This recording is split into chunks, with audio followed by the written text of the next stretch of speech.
자, 이 시간 자신을 성결하게 하라는 제목으로 말씀을 전하겠습니다. 여러분들 유비무환이라는 사자성어의 뜻을 아십니까? 유비무환. 어떤 뜻이죠? 유비무환. 그냥 미리 옹알하지 말고 제발 질문했을 때 옹알하지 말고 유비무환 무슨 뜻입니까? 미리 준비를 하면 무엇이 없다? 우환이 없다. 맞죠? 좋은 사람 아시죠? 예. 한자 한번 써보시면. 중국은 간체잖아요. 우리나라는 무슨 체를? 번체죠. 내가 저번에 지나가면서 한자 막 물어봤거든. 물어보니까 정말 명확하게 자신감 있게 정말 부끄러움없이 얘기하더라고. 저는 번체는 모릅니다. 간체만 안다고 정확하게 얘기하시더라고요. 그다음부터 제가 물어보지 않습니다. 어쨌든 유비무환. 미리 준비가 철저하게 잘 되어 있으면 우환이 없다. 다시 말해 어떠한 예기치 못한 상황이 일어난다 할지라도 거기에 대해서 철저하게 대비를 할 수 있다. 그것이 바로 유비무환입니다. 그렇죠? 지피지기면 백전백승. 적을 하고 나를 하면 반드시 이긴다. 이것 또한 똑같은 맥락이죠. 우리가 적과의 전쟁에서 철저하게 서로를 우리가 전쟁에 잘 대비를 하면 우리가 그 전쟁에서 반드시 승리를 할 수 있다. 이런 뜻입니다. 이처럼 우리가 모든 일을 함에 있어서 준비됨이 너무나 중요합니다. 준비됨이. 여러분들이 중간고사 시험을 잘 치르기 위해서는 지금부터 철저히 잘 공부를 해야겠죠. 시험 대비를 아주 차근차근히 열심히 잘 한 만큼 그에 따른 결과가 일어나게 됩니다. 토익 점수를 잘 받고 싶습니까? 차근차근하게 토익 단어 잘 배우고 잘 외우고 듣기 연습 잘 하고 문법 잘 공부하고 무엇보다 다 필요 없어요. 시험 유형이 어떤가에 따라서 다르기 때문에 맞죠. 그래서 유형 쪽집게를 잘하면 무조건 토익은 잘 치게 됐습니다. 단어고 뭐고 다 필요 없습니다. 저는 안 쳐봤지만 그렇다라고 얘기를 하더라고요. 제가 예전 토플 공부해보니까 그렇더라고. 토플 쓰기, 말하기, 듣기 다 필요 없습니다. 무조건 책 유형별로 열심히 잘 공부해서 유형 파악 잘하면은 점수는 어느 정도 나오게 돼 있더라고요. 이처럼 우리가 공부를 하든 시험을 대비하든 무엇을 하든 철저하게 잘 준비하면 우리가 예기치 못한 어떠한 상황이 딱 들어닥쳤다 할지라도 거기에 대해서 어떻게 할 수 있다? 대비를 할 수 있는 겁니다. 제가 요즘 운동 영상을 좀 많이 봅니다. 왜 보냐면 PT를 받으면 돈이 비싸니까 스스로 이제 운동 영상을 보면서 내 몸을 스스로 만들어가고 있어요. 한마디로 이제 좀 다치기도 하고 다치면 이거 틀렸구나 또 아는 거죠, 맞죠? 그러면 다시 좀 쉬었다가 또 올바른 방법을 해보고 이러면서 익혀가는 거잖아요. 근데 정말 그 트레이너들이 이제 영상을 통해서 가르쳐 주는 방법을 하나하나씩 체계적으로 잘 미리 공부를 하고 그다음에 제가 운동기에 딱 앉아서 그것들을 기억을 더듬으면서 하잖아요. 돼요. 정말 됩니다. 안 될 것 같죠? 안 해보면 안 되지. 하면 됩니다. 정말 해보면 돼요.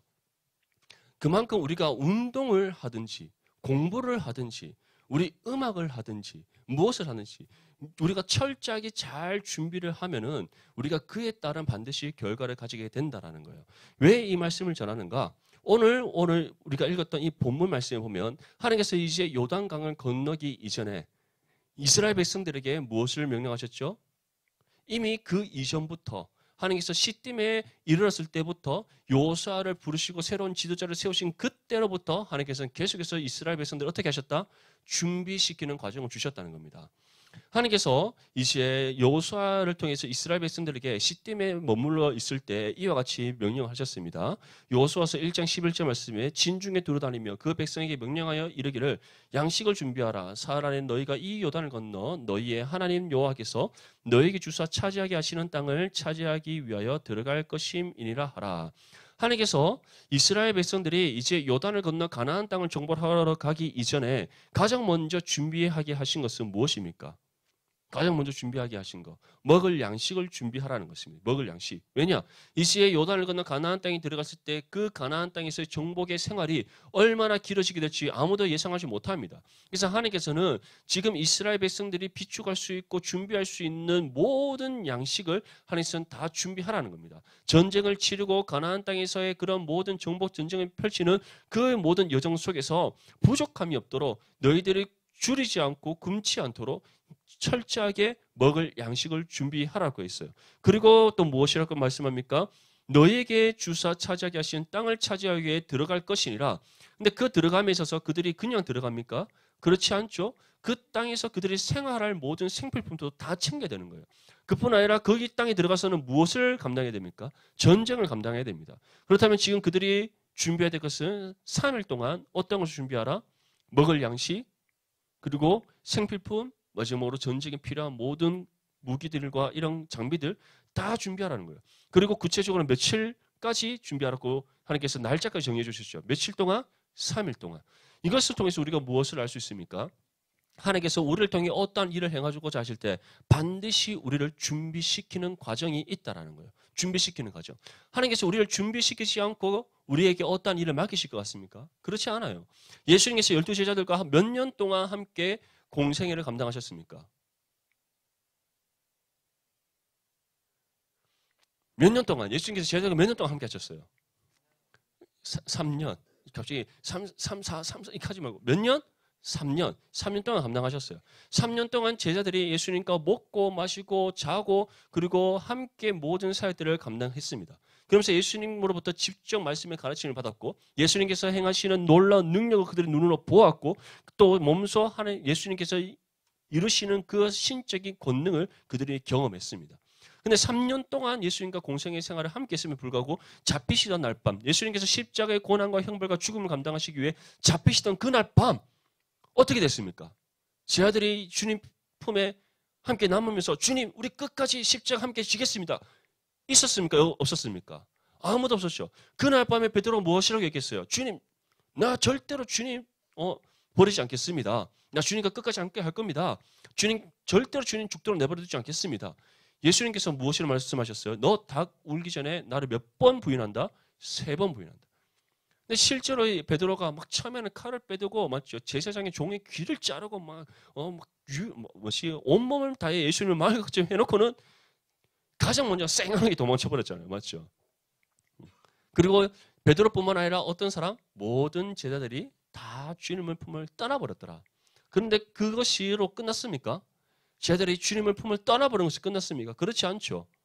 하나님께서는 이제 제자들에게 깨닫게 하시는 거예요. 예수님께서 무엇을 깨닫게 하셨습니까? 너희의 힘과 너희의 수고와 너희의 노력으로 앞으로 너희에게 주지 사도의 사명을 감당하는 것이 아니라는 것을 깨닫게 하시기 위해 지금 주님께서는 그들의 실패를 경험하게 하신 거예요. 그래서 나중에 요한복음 21장에 보면 예수님께서 누구를 만나러 가십니까? 마지막으로 베드로와 안드레와 야고보와 요한을 만나러 갑니다. 그래서 예수님께서 이제 하루 밤새도록 고기 잡는데 고기 못 잡던 그 베드로와 안드레와 야고보 요한 그들에게 다가가셔서 배 오른편에 그물을 던지라 했더니 그물에 찢어질 만큼 물고기를 건져냅니다. 그 순간 이 4명이 동시적으로 깨닫게 됐어요. 무엇을? 우리에게 배 오른편에 그물을 던지라 하신 그분이 예수님이시구나. 왜냐? 예수님께서 그 4명을 처음 만날 때 장면이 무엇입니까? 밤이 새도록 고기를 잡으려 했으나 고기를 잡지 못했고 예수님께서 배 오른편에 그물을 던지라 해서 그 순종하여 던졌더니 물고기 몇 마리? 153마리를 건졌더라. 그 예수님께서 처음 그들을 제자로 부르실 때 그 장면을 다시금 경험케 하신 거예요. 그 순간 그 4명이 우리에게 배 지금 오른편에 그물을 던지라 하신 분이 예수님이시구나. 그러자 또 막 충동적인 맞죠. ENFP 성향의 이 베드로 막 생각 없이 막 뛰어드는 막 베드로 그래서 그 베드로가 또 막 옷을 껴입고는 막 바다에 뛰어들어가고 헤엄쳐 막 가서 주님 앞에 딱 갔어요. 근데 중요한 거 생각 없이 뛰어들었잖아. 주님 앞에 딱 섰어. 할 말이 없는 거야. 나는 베드로 너는 주님 이렇게 가만히 보고 있는 거예요. 그래서 주님께서 무엇을 말씀합니까? 미리 그런 베드로 다 아시고 고기 어디서 구해온 고기인지 모르겠지만 이미 고기를 다 이렇게 구우시면서 앉아서 조반을 먹으라. 그러면서 베드로가 예수를 몇 번 부인했다? 3번 부인했죠. 그 3번 부인한 실패한 베드로를 다시 회복시키기 위해 이제 회복된 심령으로 하나님께서 맡기신 사도의 사명을 감당하도록 하시기 위해 주님께서 그에게 3번 질문하시는 거예요. 네가 나를 사랑하느냐? 네가 나를 사랑하느냐? 그래서 베드로가 무엇이라고 고백합니까? 주님, 내가 주님을 사랑하는 줄 주님께서 아시나이다. 3번 고백하고 그런 베드로의 심령을 회복시켰습니다. 그런데 그 실패를 딛고 일어서는 것에서 그치지 않고 마지막으로 주님께서는 약속하신 성령을 보내셔서 그들이 정말 성령 충만한 그리스도의 사도로서 이 땅 가운데 복음의 삶을 감당하게 하신 거예요. 이처럼 하나님께서는 우리를 통해 이 땅 가운데 하나님의 놀라운 은혜의 역사를 일으키심에 있어서도 무엇이 있다?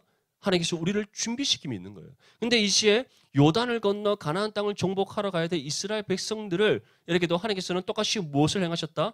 준비시키심을 행하셨다는 겁니다. 그 준비시키심의 첫 번째가 바로 먹을 양식과 생필품과 전쟁에 사용할 모든 도구들, 다시 말해 그들이 이제 요단을 건너기 이전에 가나안 땅 정복을 함에 있어서 필요한 모든 것을 하나님께서 준비시켰다는 거예요. 그렇다면 이거는 이스라엘 백성들의 준비됨이었다면 이제 하나님께서는 또 다른 하나를 준비케 하십니다. 지피지기 백전백승. 저걸 하고 나를 하면 어떻게 된다? 무조건 이긴다. 이것에 대한 전쟁에 대한 준비시킴이 있었습니다. 그 전쟁에 대한 준비시키심이 무엇입니까? 두 정탐꾼을 어디에 보냈다? 여리고 성으로 보냈다. 지금 요단을 건너자마자 시딤에서 요단으로 이동해서 요단을 건너자마자 첫 번째 만나는 성이 가나안 땅에 있는 성 중에서 가장 견고하고 큰 성읍이라 말하는 여리고 성이에요.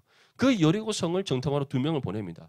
그곳에서 여리고 성에 간 그 두 정탐꾼이 또 무엇을 경험하게 됩니까? 하나님 도움의 은혜의 손길을 그들이 경험하게 되는 거예요. 오늘 요수아 2장 17절에서 20절 말씀을 보면 그 사람들이 그에게 이르되 내가 우리에게 서약하게 한 이 맹세에 대하여 우리가 허물이 없게 하리니 우리가 이 땅에 들어올 때 우리를 달아내린 청문에 이 붉은 줄을 메고 내 부모와 형제와 내 아버지의 가족을 다 내 집에 모으라.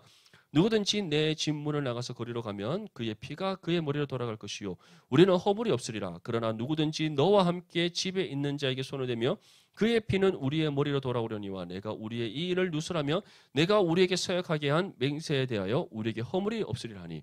이것은 두 정탐꾼이 지금 누구에게 전한 말씀입니까? 기생 라합에게 전한 말씀이에요.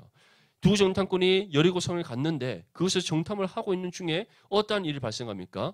그 두 정탐꾼이 여리고 성에 왔다는 소식이 여리고 성의 왕의 귀에 들리게 됩니다. 그래서 이 왕이 이 두 정탐꾼을 잡기 위해 사람들을 어디에 보냈더라? 기생 라합의 집에 보냈어요. 그랬더니 기생 라합이 이 두 정탐꾼을 숨겨줍니다. 숨겨주었던 이유가 무엇이죠? 그가 출애굽의 모든 과정과 또 광야 40년 생활 속에서 이스라엘과 함께 하신 하나님에 대한 소식을 들었고 그리고 그 소식을 듣는 순간 그가 진정으로 이 가나안 땅이 이스라엘 손에 하나님께서 넘겨주셨구나. 그 사실을 믿게 되었던 거예요. 그래서 이 두 정탐꾼을 숨겨주게 되었던 겁니다. 왜냐? 이 두 사람을 숨겨줌으로써 그가 또 무엇을 요구할 수 있죠? 자신과 자신의 가족의 생명의 안위를 그 두 사람에게 부탁을 할 수가 있잖아요. 다시 말해 하나님께서는 두 정탐꾼의 편에서는 이 기생 라합이라는 이방 여인을 통해서 이 두 사람의 생명을 지켜주신 것이고 또 다른 기생 라합의 편에서는 하나님께서 이 두 정탐꾼을 만나게 하심으로써 기생 라합이 하나님부터 구원받을 수 있는 하나의 통로를 열어주셨던 거예요. 자, 이제 이 두 정탐꾼이 기생 라합을 통해서 하나님 도움의 은혜 손길을 경험합니다. 이제 누구의 편만 남았습니까? 이제 기생 라합의 편의 입장에서 한 가지가 남았죠. 그래서 이 기생 라합이 두 정탐꾼에게 나를 구원해 달라고 나와 나의 가정을 이 여리고 성을 정복하러 올 때 나와 나의 가족들을 구원해 달라고 부탁을 합니다. 그랬더니 이 두 정탐꾼이 그 약속을 받아들이면서 그 요청을 받아들이면서 이제 한 가지 명령을 내리는 거예요. 그 어떤 명령? 우리를 창문으로 달아내린 그 창문에 붉은 줄을 매라. 그리고 두 번째, 너희 집의 모든 가족들이 함께 있으라. 언제까지? 여리고 성이 정복되는 그 순간까지 있으라. 그리고 마지막 세 번째, 우리와 있었던 일에 대해서 누구에게도 발설하지 말라. 이 세 가지를 너가 지키면 너와 너희 가족들이 지키면 하나님으로부터 구원을 받으리라 하셨어요. 이 약속을 주고 이제 기생 라합은 이들의 두 정탐꾼의 약속을 따라서 그 두 정탐꾼을 끌어내린 창문에 무엇을 답니까? 붉은 줄을 답니다. 그리고 가족들을 다 모아서 그의 집에 함께 거하게 하고 이제 그는 그 집 안에서 언제까지 기다리면 됩니까? 여리고성이 정복되는 그 날까지 그들이 그 기생 라합 집 안에서 인내하며 기다리면 되는 거예요. 이처럼 하나님께서는 두 정탐꾼 편에서는 하나님께서 그들에게 도움의 손길을 주셨고 기생 라합의 편에서는 하나님께서 구원의 문을 열어주신 거예요. 그런데 이 모든 것을 통해 하나님께서는 무엇을 우리에게 보여주고 있습니까? 바로 하나님께서 정말 이 여리고성이 하나님께서 약속된 이 여리고성의 정복을 이미 승리를 그들에게 보여주고 있다라는 거예요. 하나님께서 가나안 땅에 대한 정복, 이 가나안 땅을 약속의 가나안 땅을 너희에게 주리라 하셨던 그 증거를 이 여리고성 두 정탐꾼의 사건을 통해서 이미 보여주고 있는 겁니다. 누구의 입술을 통해서 그것을 증거해주고 있습니까? 기생 라합의 입술을 통해서. 내가 저 출애굽의 가정에서부터 40년 광야 생활 가운데 함께 하셨던 그 이스라엘과 함께 하셨던 하나님, 그에 관한 모든 소식을 들었다. 그 소식이 이 여리고성과 가나안 모든 족속들에게 들려졌고 그 가운데 그 모든 가나안 족속들이 두려움에 떨고 있다. 하지만 반대로 기생 라합은 어떻게 지금 요구하고 있습니까? 나는 그 하나님을 믿사오니 나를 구원하여 주시옵소서를 간구하고 있는 겁니다. 이처럼 하나님께서는 이 두 정탐꾼의 사건을 통해서 단순히 여리고성을 정탐하게 하신 것을 그치지 않고 하나님께서 그 이스라엘과 함께 하시고 이스라엘에게 때에 따라 돕는 은혜의 손길을 계속해서 베풀어 주시고 있음을 보여주셨고 또 한 가지는 기생 라합의 입을 통해 이 여리고성이 이미 하나님께서 이스라엘 손에 넘겨주셨다는 증거를 보여주신 겁니다. 이제 두 정탐꾼이 다시 시딤으로 돌아옵니다. 돌아와서는 여리고성에 있었던 모든 소식을 이제 요수아에게 전합니다. 요수아서 2장 24절 말씀에 또 요수아에게 이르되 진실로 여호와께서 그 온 땅을 우리 손에 주셨으므로 그 땅의 모든 주민이 우리 앞에서 간담이 녹되이다 하니라. 지금 이 두 정탐꾼의 고백이 누구의 고백과 일치합니까? 지금으로부터 40년 전에 지금 이스라엘 백성들이 시딤에 이른 그날로부터 40년 전에 가데스 바네아에서 하나님께서 모세에게 명령하여 12정탐꾼을 가나안 땅에 보내게 하셨습니다. 그래서 그 땅에서 40일 동안 가나안 땅을 둘러보고 정탐하고 돌아오게 했어요. 돌아올 때 그냥 돌아오지 말고 그 땅의 열매의 소산을 증거물로 가져오라 그랬어요. 그랬더니 남성 2명이 어깨에 메고 가져올 만큼 주렁주렁 달린 포도나무의 한 가지를 끌고 왔어요. 그리고 그 12명의 정탐꾼 중에서 모두가 동시적으로 얘기했던 것들은 정말 그 땅은 젖과 꿀이 흐르는 땅입니다. 그 땅은 정말 좋은 땅입니다. 정말 하나님의 은혜와 복이 넘치는 땅입니다. 라고 동일하게 얘기했어요. 하지만 두 번째 보고에서 10명과 2명으로 보고의 내용이 갈립니다. 요수와 갈렙을 제외한 나머지 10명은 무엇이라고 얘기합니까? 정말 가나안 땅의 그 7족속은 너무나도 무서운 족속이다. 그 중에서 아낙 자손은 정말 거대하다. 그들 앞에 우리는 메뚜기와 같아. 우리는 결코 그 땅을 차지할 수 없다. 우리는 들어가는 순간 그 아낙 자손을 비롯한 가나안 족속들로부터 죽임을 당할 것이다. 그렇게 보고를 합니다. 그랬더니 그 보고를 들은 요수아와 갈렙이 저처럼 분노하면서 막 옷을 찢고 소리를 괴성을 지르면서 얘기를 하는 거예요. 그렇지 않습니다. 그 땅은 젖과 꿀이 흐르는 땅이고 우리가 그 땅에 가서 봤더니 하나님께서 정말 그 땅을 우리에게 주시고자 이미 우리 손에 넘겨주셨습니다. 우리는 들어갔을 때 반드시 승리하게 되고 그 땅을 약속의 땅 가나안을 우리는 반드시 차지하게 될 것입니다. 외쳤어요. 근데 중요한 것은 이스라엘 백성들은 누구의 말을 들었더라? 10명의 정탐꾼의 말을 들었고 하나님과 모세를 향해 원망했다는 거예요. 그래서 그 가나안 광야 생활의 1세대 이스라엘 백성의 그 광야 1세대가 가나안 땅에 들어가지 못하고 그 광야 생활 속에서 다 죽게 되는 정말 안타까운 결과를 맞이하게 되지 않습니까? 그런데 오늘 여호수아에게 지금 다시 그 여리고성을 정탐하고 돌아온 두 정탐꾼은 무엇을 고백합니까? 그 땅을 하나님께서 정말 우리에게 주셨습니다. 그 땅 이미 우리에게 넘겨주셨습니다. 우리는 반드시 여리고성을 비롯한 그 가나안 땅을 차지하게 될 것입니다. 40년 전 가데스 바네아에서 요수아와 갈렙이 선포했던 그 믿음의 선포가 이 두 정탐꾼을 통해서 지금 전해지고 있더라는 거예요. 이것을 통해 하나님께서 무엇을 준비시켜서 볼 수 있습니까? 믿음의 확신에 대한 준비를 시켜주시는 거예요.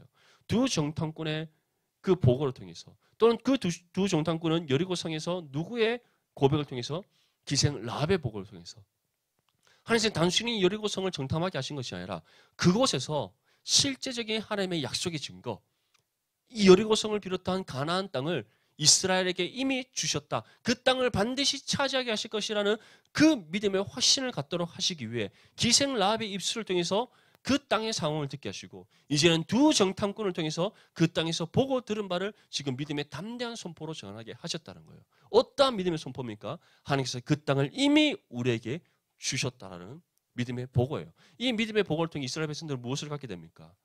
정말 하나님께서는 언약의 하나님이시구나. 약속에 신실하신 분이시구나. 우리에게 약속하신 바를 반드시 이루시는 하나님이시구나. 이처럼 하나님께서는 그들의 모든 것들 믿음의 확신과 또 가나안 정복을 필요한 모든 것들 어느 것 빠짐없이 철저하게 준비시켜 나오고 계심을 우리에게 보여주고 있는 겁니다. 우리에게도 마찬가지입니다. 하나님께서 여러분을 통해 이 땅 가운데 하나님의 뜻을 이루어 가심을 믿습니까? 여러분들의 삶 가운데 하나님의 계획하심이 있는 줄 믿습니까? 그 계획하심을 따라 여러분들의 삶의 걸음을 이끌어 가시고 그 계획하심을 따라 하나님의 뜻을 때에 따라 이루어 가시는 하나님이신 줄 믿습니까? 그러한 뜻을 이뤄감에 있어서 하나님께서 여러분들을 준비시키심이 있다는 거예요. 우리의 육신의 삶에 있어서의 준비함이 있다면 우리의 영적인 준비도 있다는 사실을 분명히 기억할 수 있기를 바랍니다. 우리가 여러분들이 대학교에서 공부하는 거 초등학교 유치원 때부터 어린이집 내려가야 되네. 어린이집, 유치원, 초등학교, 중학교, 고등학교, 대학교 그리고 뭐 이제 대학원 들어간 친구들도 있고 맞죠? 이렇게 여러분들이 학업의 모든 과정 속에서 지금 하나님께서 준비하심이 있다는 사실을 기억할 수 있기를 바랍니다. 단순히 여러분들이 지금 여러분들이 다니는 대학교에 들어간 게 아닙니다. 우리는 사람의 편에서 이렇게 생각할 수 있어요. 내가 그때 운이 좀 없어서 내가 원하는 대학이 아니라 이런 대학에 들어갔다. 그거는 사람의 생각입니다. 사람의 생각이에요. 절대 그렇지 않습니다. 여러분들이 지금의 대학에서 공부하는 거 또는 여러분들이 지금의 삶의 환경 속에 있는 거 그 모든 것들이 하나님의 인도하심 가운데 여러분들이 주어진 삶의 환경의 사실을 기억할 수 있기를 바랍니다. 어떠한 상황과 형편에 있든지 우리가 그것에 구애받지 않고 그게 얽매지 아니하고 주어진 삶 속에서 우리가 최선을 다해 살아갈 때 그 가운데 하나님께서 우리를 준비하심이 있고 그 준비하심을 통해 하나님께서는 우리를 통해 이 땅 가운데 이루시고자 하시는 그 뜻을 이뤄갈 수 있는 모습으로 우리를 만들어 가시는 사실을 기억할 수 있기를 바랍니다. 여러분들이 이 디모데 공동체에서 함께 신앙생활하는 거 우연인 줄 아십니까? 아니면 내가 그냥 뭐 디모데 오고 싶어서 왔습니다. 그거 아니에요. 떠나고 싶어도 떠날 수 없을 거예요. 내가 바짓가랑이 붙잡고 발목을 붙잡고 늘 하실 거기 때문에 절대 못 떠날 겁니다. 뭐 그거 상관없이 여러분들이 이 디모데에서 신앙생활 하는 거 다 하나님의 예비하심이 있는 거예요. 하나님께서 여러분들을 통해 이 디모데에서 하나님께서 빚어가시고자 하시는 신앙 공동체의 모습이 있기 때문에 여러분들이 이 자리를 부르신 겁니다. 믿습니까? 네. 그렇기 때문에 우리는 이 공동체를 사랑해야 되는 거예요. 이처럼 하나님께서는 우리의 모든 것, 우리의 영적인 상태뿐만 아니라 우리의 육신의 삶까지 하나님께서 우리를 향한 우리의 삶 가운데 세우신 그 계획하심을 따라 하나님의 뜻을 이뤄가시기 위해 모든 것들을 준비해 가심이 있다는 사실을 믿을 수 있기를 축복합니다. 자, 이제 두 정탐꾼의 보고를 받은 요수아는 이제 이 시댐에서부터 요단으로 이동을 하게 됩니다. 오늘 본문 1절 말씀 함께 읽겠습니다. 시작. 또 요수아가 아침에 일찍이 일어나서 그와 모든 이스라엘 자손들과 더불어 시딤에서 떠나 요단에 이르러 건너가기 전에 거기서 유숙하니라. 아멘. 자, 시딤에서 요단까지의 거리는 약 12km입니다. 12km. 이제 요단에서 요단강 건너서 여리고성까지 거리는 약 8km. 다시 말해 원래 있었던 시딤에서부터 여리고성까지 거리는 몇 킬로미터? 약 20km. 약 한 반나절이면 갈 수 있는 거리입니다. 이 반나절이라는 것은 개인이 걸어가는 거리가 아니라 개인이 걸어가는 그 시간의 거리가 아니라 지금 200만 명이라는 그 군중이 걸어가는 그 시간을 따져봤을 때 약 한 반나절 걸리는 거리라고 할 수 있습니다. 지금 시딤에서부터 이제 요단까지 약 12km를 이스라엘 백성 200만 명이 약 200만 명이 지금 이동을 했습니다. 한번 생각해 보세요. 군대 가서 공군은 해군은 육군 맞죠? 보통 한 소대 한 중대가 이제 완전 공장 메고 40km 행군을 합니다. 맞죠? 행군하면 피곤해요, 안 피곤해요? 맞죠? 사실 40km 군장 메고 한 개인이 걸어가잖아요. 40kg 군장을 메고 40km를 한 개인이 걸어가면 그렇게 피곤하지 않습니다. 왜냐? 내가 내 페이스를 조절해가면 걸어갈 수 있기 때문에 피곤하지 않아요. 근데 한 소대 몇 명이에요? 한 소대가 100명, 한 중대가 100명이지. 그러니까 한 중대가 100명 정도 되잖아요. 그러면 100명이 오와 열을 맞춰서 이제 두 줄로 걸어가잖아요. 걸어갔을 때 나와 상대방의 앞뒤 간격을 맞추면서 일정 거리를 계속 페이스 유지하면서 서로 맞춰가야 됩니다. 거기에서부터 이미 사람의 긴장이 되잖아요. 맞죠? 내 혼자 걸어가는 것이 아니라 앞뒤 그리고 우리가 함께 걸어가는 그 중대가 모든 페이스를 맞춰가면서 걸어가야 돼요. 그러니까 나만 신경 쓰는 게 아니라 앞뒤 좌우로 모든 사람들이 신경 써야 되기 때문에 그만큼 스트레스를 많이 받는 겁니다. 그런 정신적인 스트레스와 함께 내가 원하는 페이스로 가는 것이 아니라 앞에서 이끄는 행군의 인도자의 페이스를 따라서 걸어가야 돼요. 그러니까 얼마나 피곤하겠어요. 그렇죠? 내 페이스대로 걸어가는 것이 아니라 그 앞서가는 사람의 페이스를 따라가야 되기 때문에 그만큼 체력 소모가 더 커지는 겁니다. 그런데 100명이 아니라 200만 명이 움직인다 생각해 보세요. 얼마나 피곤하겠어요. 맞죠? 그래서 200만 명 중에서도 다 우리 같은 뭐 20, 30대의 뭐 이렇게 젊은 사람들 있겠습니까? 아니죠. 노년에서부터 어린 아이까지 다 있잖아요. 그러니까 그 군중이 12km를 이동한다는 것은 굉장히 고된 노동이었다는 거. 그래서 이제 시댐에서부터 12km 서쪽으로 이동하여 요단에 이르렀을 때 거기서 며칠 동안 유숙하였더라. 3일 동안 유숙하였더라. 3일 동안 유숙했다는 것은 거기서 이제 요단을 건너 여리고성을 정복하기 위해 진군하기 이전에 지금 가지고 있던 모든 피로를 충분히 풀어서 정상적인 컨디션을 만드는 시간을 가졌다는 겁니다. 근데 이 시간 동안에 그냥 너희들 피로를 풀어라 이렇게 있었는가? 그렇지 않다는 거죠. 이제 우리가 요단을 건너서 여리고성을 감에 있어서 어떻게 행진하여서 갈 것인지에 대해서 이제 세부적인 지침을 이 3일의 기간 동안 이스라엘 백성들에게 알립니다. 본문 2절에서 4절 말씀에 보면 사흘 후에 관리들이 진중으로 두루다니며 백성에게 명령하여 이르되 너희는 레위 사람 제사장들이 너희 하나님 여호와의 언약궤에 매는 것을 보거든 너희가 있는 곳을 떠나 그 뒤를 따르라. 그러나 너희와 그 사이 거리가 2000규빗쯤 되게 하고 그것에 가까이 하지는 말라. 그리하면 너희가 행할 길을 알리니 너희가 이전에 이 길을 지나보지 못하였음이니라 하니라. 아멘. 자, 이스라엘 백성들 맨 앞에 선두에 누가 선다라고 말씀하고 있죠? 언약궤를 맨 제사장들이 섭니다. 언약궤 어떻게 생긴지 보셨어요? 인터넷에 찾아보면 나옵니다. 황금빛으로 만든 두 천사의 날개 있는 아주 이제 가마처럼 생긴 게 있어요. 황금색으로 생긴. 그거를 언약궤를 이제 앞뒤로 이제 앞에 2명, 뒤에 2명이 어깨를 메고 건너갑니다. 건너가는데 언약궤가 있는 곳에서부터 뒤로 몇 규빗 뒤에 2000규빗이라는 것은 약 오늘날 미터로 따지면 약 900m 뒤에 떨어져서 가라는 거예요. 900m. 언약궤로부터 900m 뒤에 떨어져서 이제 떨어진 데서부터 이제 지파들이 각자 서는 그 진영의 자리에서 따라가는 거예요. 왜 그렇게 하라고 말씀하셨죠? 어느 곳에 있든지 모든 이스라엘 백성들이 무엇을 볼 수 있도록 하기 위해? 언약궤를 볼 수 있도록 하기 위해. 그래서 언약궤가 지금 이스라엘 백성들 맨 앞에 선두에 서서 모든 이스라엘 백성들이 볼 수 있는 그 거리의 간격을 두고 행진을 한다는 것은 무엇을 뜻하는가? 바로 하나님께서 이스라엘과 함께 하시고 친히 이스라엘을 인도하신다는 것을 보여주시는 거예요. 그래서 언약궤가 이스라엘 백성들의 행진의 맨 선두에 서고 그 언약궤가 가는 방향을 보고 모든 이스라엘 백성들이 함께 따라간다는 것은 하나님께서 이스라엘과 친히 함께 하시고 그들을 인도하신다는 뜻이 있으며 또 다른 한편에서는 이스라엘 백성들이 오직 누구의 인도하심을 따라 순종한다? 하나님의 인도하심을 따라 순종한다는 의미가 있는 겁니다. 그래서 하나님께서는 3일 동안에 이스라엘 백성들이 충분한 휴식을 취하는 동안 이제 이스라엘 백성들에게 앞으로 너희가 어떻게 행진할 것인지에 대한 지침을 알려주시는 거예요. 이 지침을 알려주신 이유 또한 무엇이겠습니까? 가나안 땅을 정복하러 너희가 이제 진군해 가면서 있어서 오직 누구만을 바라보고 의지하라? 하나님만을 바라보고 의지해라. 하나님의 인도하심을 따라 순종해라. 너희가 다른 세상의 어떤 거 바라보지 말고 세상의 다른 어떤 수단과 방법을 따르지 말고 오직 하나님만을 바라보고 하나님만을 의지하고 하나님의 인도하심을 따라 순종하고 하나님께서 알려주신 그 방법을 따라 가나안 땅을 정복할 것을 지금 그들에게 명령하고 있는 겁니다. 그런데 이스라엘 백성들이 처음에는 잘했죠. 언제? 여리고성 정복할 때. 그렇죠? 하지만 그 다음에 아이성 전투 때부터 어떻게 됩니까? 실수하죠.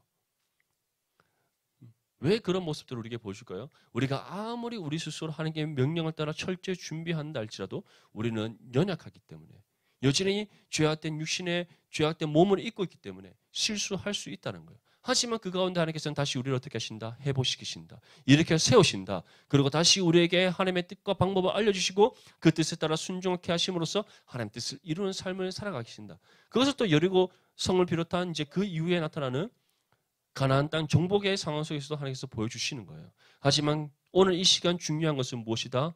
하나님께서는 우리의 모든 삶의 부분에 있어서 우리를 준비시켜 나가시고 우리가 하나님의 계획하심을 따라 어떠한 방법으로 순종하며 나아가야 될지 그 지침까지도 알려주시는 하나님이시다라는 사실을 우리에게 보여주고 있는 겁니다. 이어서 여호수아는 이제 이스라엘 백성들에게 다음과 같이 명령합니다. 우리 본문 5절 말씀 함께 읽겠습니다. 시작. 여호수아가 또 백성에게 이르되 너희는 자신을 성결하게 하라. 여호와께서 내일 너희 가운데 기이한 일들을 행하시리라. 아멘. 자, 하나님께서 이스라엘 백성들에게 마지막으로 준비시키신 부분이 무엇입니까? 너희는 하나님 앞에서 어떻게 하라? 성결하게 하라. 묻지 않을게요. 성결. 뜻을 묻지 제가 알려줄게요. 우리 전도사님께서 내가 놀리니까 안 될 것 같아요. 성결 내가 한참 물어보려 했거든. 어차피 뭐 번체 모르신다 했으니까 맞죠. 간체는 우리가 모르잖아요. 간체 알아요? 모르죠. 요즘 한의학과에서는 한문 배우나? 아, 그 번체는 더 잘 알겠네. 맞죠? 전사님보다. 어쨌든 성결이라는 뜻은 거룩하고 정결하게라는 뜻입니다. 거룩하고 정결하게. 하나님께서는 지금 이스라엘 백성들에게 무엇을 명령했습니까? 거룩하고 정결하라. 너희 자신을 어떻게 하라? 거룩하고 정결하게 하라. 왜 그렇게 했습니까? 이제 오늘 하룻밤이 지나고 내일이 되었을 때 이스라엘 백성들에게 하나님께서 어떤 일을 보이실 것이기 때문에 아주 놀라운 하나님의 은혜의 역사를 일으키시고 너희들을 하여금 보게 하시고 경험케 하실 것이기 때문에 너희가 그 은혜의 역사의 현장에서 하나님의 놀라운 은혜의 역사를 경험하고 싶다면 너희의 모든 죄악을 다 멀리하고 너희 스스로를 하나님 앞에 거룩하고 정결하게 하도록 하라라고 명령했던 겁니다. 하나님께서 우리를 준비시켜 나감에 있어서 하나님께서 가장 우리에게 원하시는 부분, 우리가 하나님 앞에 어떠한 모습으로 서기를 원하시는가? 거룩하고 정결한 모습으로 서기를 원하신다는 사실을 기억할 수 있기를 축복합니다. 우리가 아무리 외적으로 다른 모든 것을 준비한다 할지라도 우리의 심령이 하나님 앞에 거룩하고 정결한 모습으로 서지 못한다면 하나님께서는 반드시 우리에게 그 거룩과 정결을 우리가 입을 수 있도록 우리를 단련시켜 나간다는 사실을 기억할 수 있기를 바랍니다. 이스라엘 백성들이 거룩하고 정결하기 위해서는 무엇을 행해야 되겠습니까? 그들에게는 여전히 옛 언약이 주어져 있잖아요. 하나님께서는 모세를 통해 무엇을 주셨습니까? 십계명을 비롯한 율법을 주셨어요. 그래서 이스라엘 백성들이 하나님 앞에 거룩하고 정결하도록 하기 위해서는 속죄의 제사를 드리는 것, 자신들의 모든 죄를 하나님 앞에 내어놓고 회개하는 속죄의 제사를 드리는 것. 두 번째는 율법을 철저히 지키는 것. 다시 말해 율법에 제시되어 있는 정결 예시법을 따라 자신들을 거룩하고 정결하게 하는 겁니다. 그것을 이제 그들이 하룻밤 동안 하나님 앞에 온전히 지켜 행함으로써 거룩과 정결을 입도록 되는 거예요. 그렇다면 하나님께서는 오늘날 이 시대를 살아가는 우리 그리스도인들에게는 어떻게 우리가 하나님 앞에 거룩하고 정결을 할 수 있도록 우리가 날마다 하나님 앞에 거룩하고 정결한 신앙의 삶을 살아갈 수 있도록 우리에게 지침을 주셨는가? 로마서 12장 1절과 2절 말씀. 그러므로 형제들아 내가 하나님의 모든 자비하심으로 너희를 권하노니 너희 몸을 하나님이 기뻐하시는 거룩한 산제물을 드리라. 이는 너희가 드릴 영적 예배니라. 너희는 이 세대를 본받지 말고 오직 마음을 새롭게 함으로 변화를 받아 하나님의 선하시고 기뻐하시고 온전하신 뜻이 무엇인지 분별하도록 하라. 다시 말해 이 바울이 전하는 이 두 구절의 말씀을 함축한다면 예배와 경건의 훈련이다. 우리가 하나님 앞에 날마다 거룩하고 정결함을 잊기 위해서 우리가 하나님 앞에 성결한 모습으로 서서 성결한 믿음의 삶을 살아가기 위해서 우리가 평생 동안 이 땅에서 우리의 육신의 삶이 그치는 그 순간 동안 우리가 끊임없이 하나님 앞에 행해야 되는 것이 있다면 예배와 경건의 훈련이라는 사실을 기억할 수 있기를 축복합니다. 그래서 우리는 예배가 중요한 겁니다. 예배가 온전히 하나님 앞에 드려지지 않는데 경건의 훈련이 이루어질 수 있겠습니까? 없어요. 우리는 다 계속해서 잘못 생각하는 것이 있습니다. 제가 어제 양육할 때도 우리 지체들에게 얘기했지만 우리는 계속해서 매일의 삶 속에서 하나님과 나의 관계 속에서 어떠한 신앙의 행위가 있어야 된다고 생각하는 부분들이 있어요. 여러분들 한번 묻겠습니다. 예배로 여러분들이 은혜의 충족을 받습니까? 아멘? 예배를 통해서 여러분들이 하나님의 은혜의 충족을 받고 있습니까? 그렇다면 우리는 예배가 어떠한 것인가? 예배를 통해서 우리가 하나님한테 은혜를 받잖아요. 그 은혜가 받는다는 것은 한 주간에 우리가 하나님 앞에 거룩한 신앙의 삶을 살아갈 수 있는 모든 영적인 능력과 은혜를 공급받는 시간이 예배입니다. 다시 말해 차에 기름이 앵꼬가 났어요. 그럼 어디로 가야 됩니까? 주유소로 가죠. 주유소로 가서 기름을 넣어야 되죠. 풀로 채웠어요. 채웠으면 이제 또 기름이 다 따를 때까지 우리는 차 세워놓습니까? 아니 차를 또 타잖아요. 맞죠? 차를 탔어요. 또 기름이 다 따랐어요. 그러면 어디 갑니까? 주유소 가죠. 그럼 뭐 합니까? 기름을 넣잖아요. 똑같은 거예요. 우리가 주일날 예배를 통해 하나님 앞에 은혜를 받습니다. 하나님께서 우리의 심령을 새롭게 예배를 통해 변화시켜 주십니다. 새 영과 힘을 얻게 하십니다. 그 은혜가 우리 가운데 임했을 때 우리는 그 받은 은혜로 한 주간의 신앙의 삶을 힘써 살아가는 거예요. 그리고 다시 주일날 예배에 와서 하나님께 예배드림으로써 우리가 무엇을 받습니까? 은혜의 공급을 받는 겁니다. 그래서 예배의 충족성. 다시 말해 정말 예배 가운데 하나님의 은혜가 충만하게 임하고 예배를 통해서 하나님 앞에 우리가 은혜의 충족을 받는다면 우리가 일상의 삶 속에서 다른 어떠한 것으로 은혜를 채우려고 하는 그런 불필요한 행위를 하지 않는다는 거예요. 다시 말해 예배를 통해서 은혜 충족을 받고 예배를 통해서 하나님과 깊은 사귐의 관계를 들어간 그 믿음의 사람은 그 받은 은혜를 가지고 한 주의 삶 가운데 믿음으로 충실하게 살아가는 거예요. 그래서 예배가 중요한 겁니다. 반대로 예배에서 어떤 은혜 충족을 받지 못하고 일상의 삶 속에서 계속해서 영적으로 무기력한 삶을 살아간다. 결국 누구의 책임입니까? 우리의 책임인 거예요. 왜 예배를 통해서 은혜를 받지 못합니까? 왜 예배를 통해서 우리의 심령이 회복을 그걸 받지 못합니까? 결국 우리가 예배 가운데 누구에게 주목하지 못했기 때문에 하나님께 주목하지 못했기 때문에 우리 모든 디모데 지체들 우리가 하나님 앞에 성결한 삶을 살아가기 위해서 가장 첫 번째 우리가 힘써야 되는 것 예배란 사실을 기억할 수 있기를 축복합니다. 그래서 우리가 마음과 뜻과 힘을 다하여 신령과 진정으로 하나님 앞에 예배만 나갈 때 하나님께서 우리에게 부족함 없이 은혜를 풍성하게 베풀어 주시고 충만케 하십니다. 새 영과 힘을 주십니다. 또 예배를 통해 받은 그 은혜를 가지고 우리가 힘써 한 주의 삶 가운데 믿음으로 살아가게 하시고 승리케 하실 줄 믿습니다. 또 그러한 믿음의 사람이 우리에게 주어진 일상의 삶 속에서 경건의 훈련을 힘쓰는 겁니다. 경건의 훈련은 그것 속에서 우리가 부족한 어떤 은혜를 계속해서 채워나가는 것이 아니에요. 경건의 훈련은 일상의 삶 가운데 우리에게 주어진 삶 속에서 하나님의 뜻을 발견하는 것이 경건의 훈련입니다. 말씀을 왜 우리가 묵상합니까? 왜 날마다 우리의 삶 속에서 하나님의 말씀을 묵상합니까? 무엇을 깨닫기 위해? 나의 삶을 향한 하나님의 뜻을 깨닫기 위해서 우리가 말씀을 묵상하는 거예요. 물론 그 가운데 하나님께 주시는 은혜도 있지만 말씀을 묵상하는 근본적인 이유는 우리의 삶을 향한 하나님의 뜻을 깨닫기 위해서 말씀을 묵상하는 겁니다. 기도는 왜 합니까? 그 뜻을 따라 살아가도록 그 뜻을 준행하도록 이를 통해 하나님의 뜻이 우리를 통해 이 땅에 이루어질 수 있도록 우리가 하나님 앞에 기도하는 거예요. 그래서 경건의 훈련은 결국 무엇과 관련된 겁니까? 하나님 뜻이 하늘에서 이루어진 것처럼 우리를 통해 이 땅 가운데 이루시고 하시는 그 뜻을 이뤄가는 삶이 되도록 하기 위해 경건의 훈련을 감당하는 거예요.